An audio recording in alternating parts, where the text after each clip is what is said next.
Bem, pessoal, mais uma vez bem-vindo ao Física em Toda Parte. Esse vídeo faz parte de uma série de aulas falando sobre eletrostática. Nessa aula nós vamos falar sobre cargas elétricas. Antes de falar sobre cargas elétricas, eu quero definir para vocês, falar sobre o que é eletrostática. Eletrostática é a parte da física que estuda os fenômenos relacionados às cargas elétricas em repouso, e caso carga elétrica é o objetivo do nosso estudo, tá bom? A carga elétrica, pessoal, ela é uma propriedade física da matéria e ela é constituída em ordem subatômica. A gente vai entender o porquê disso agora. Primeiro aqui, mais uma vez, eu quero visitar o átomo, tá bom? O átomo ele é composto, pra gente, como prótons, elétrons e nêutrons, tá bom?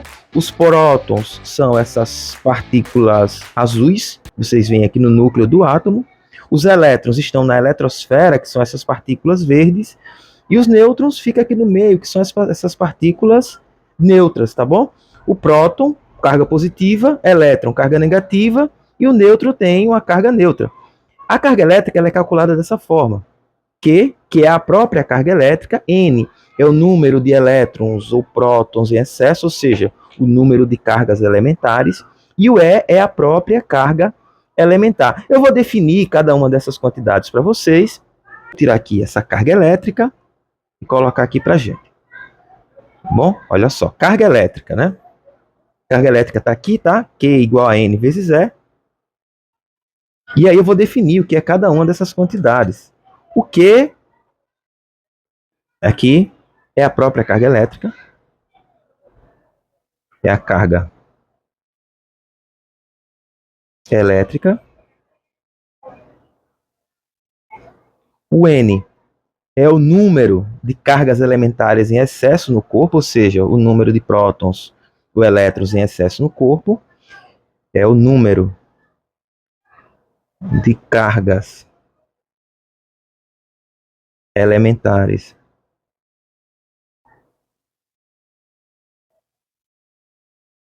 em excesso no corpo. Eu vou falar para você melhor definir, né, direitinho o que é esse N. Olha só, considera comigo aqui que eu tenha, por exemplo, esse corpo aqui. Vejamos. Esse corpo aqui, onde o número de prótons é igual ao número de elétrons, né? Então, se o número de prótons é igual ao número de elétrons em um corpo, ele tem a carga neutra, tá bom? O número de prótons é igual ao número de elétrons. Agora, suponha que, através de um processo de eletrização qualquer, eu consiga remover 2 elétrons desse corpo. Ou seja, olha só, sobrou 2 prótons. Então, o meu N vai ser igual a 2, tá bom? Agora, suponha, por exemplo, deixa eu tirar esses dois aqui, tá? A gente não remove prótons de um corpo, tá? Vamos remover só elétrons. É só por uma questão de ilustração. Em um processo de eletrização, por exemplo, eu consiga fornecer um elétron para esse corpo. Então, o meu N vai ser igual a 1, que é o número de prótons ou elétrons em excesso. Tá bom? Vamos entender melhor um pouco disso aqui. Suponha aqui que eu tenho um corpo qualquer.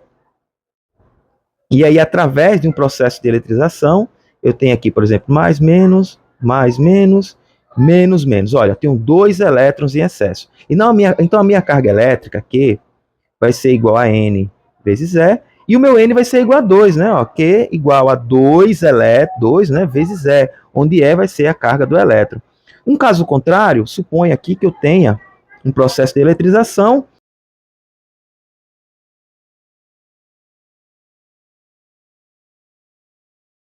remover 3 elétrons, ou seja, ele vai ficar com 3 prótons em excesso. Então, a carga elétrica, Q, vai ser igual a 3, que é o número de cargas em excesso, né? Vezes E, tá bom? Então, como é que a gente calcula essa carga elétrica? É dessa forma. E aí, tem o E, né? Que o E é a minha carga elementar, que é a carga elementar, que pode ser a carga do próton. Eu vou representar o próton assim, ó. E mais, tá bom? Vai ser mais 1,6 vezes 10 elevado a menos 19 C, onde C é a unidade de carga elétrica, tá bom? A carga elétrica ela é medida em Coulomb. Vou até colocar aqui para vocês. A carga elétrica, pessoal, ela é medida em Coulomb. C, tá bom? Medida em Coulomb. E aí, a carga do elétron é menos... Vou colocar um menos aqui para representar o sinal negativo, tá?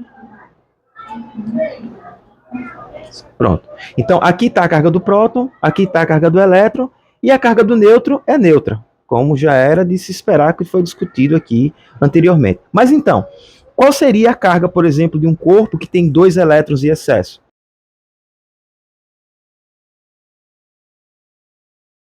Então, suponha que em um processo de eletrização qualquer, né, eu tenha um corpo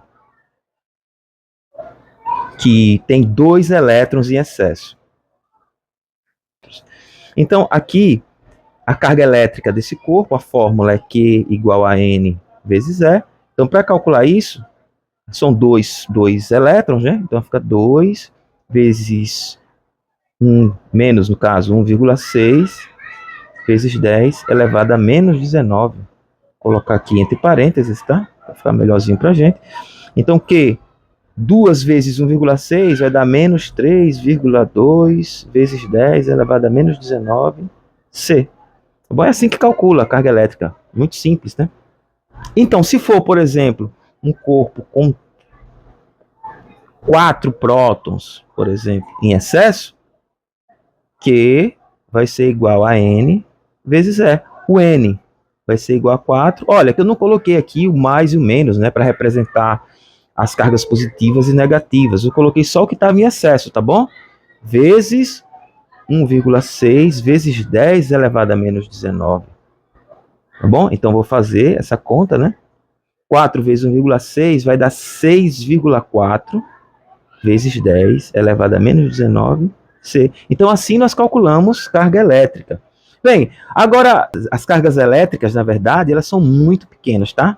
Então, nós vamos precisar, na física, usar uma coisa que a gente chama de submúltiplos de cargas. Onde nós teremos, por exemplo, aqui, vou representar assim, fica melhor a visualização para a gente. Isso aqui vai ser muito usado, tá? Principalmente nas aulas de força elétrica. 1 microcoulomb, micro é representado por essa letra, que parece um M, tá? Uma letra grega, e ele representa 10 a menos 3. Então, vai ser muito utilizado. A carga vai ser 1 vezes 10 a menos 3 coulomb, e ao invés de colocar esse 10 a menos 3 no exercício, vai ser colocado essa letra aqui. 1 microcoulomb, ó, microcoulomb. A micro, essa letra grega, vai ser muito utilizado também. 1 vezes 10 a menos 6C, tá bom? 1 nanocoulomb, que equivale a 1 vezes 10 a menos 9, e 1 picocoulomb, que equivale a 1 vezes 10 a menos 12. Então, nas aulas, principalmente nas aulas de força elétrica, vai ser muito utilizado, principalmente esse microcoulomb. As aulas futuras que vocês vão acompanhando aí com a gente, tá bom? Então, pessoal, mais uma vez, obrigado por assistir essa aula, tá bom? Eu espero que tenham gostado. Qualquer dúvida, vocês deixam aí no comentário que eu posso responder através de um vídeo curto, né? Aqueles vídeos que o Instagram tem. Se quiser acompanhar todos os vídeos, tá aí na descrição o link da playlist, vocês assistem do primeiro até o último, tá? Obrigado e até a próxima aula. Valeu!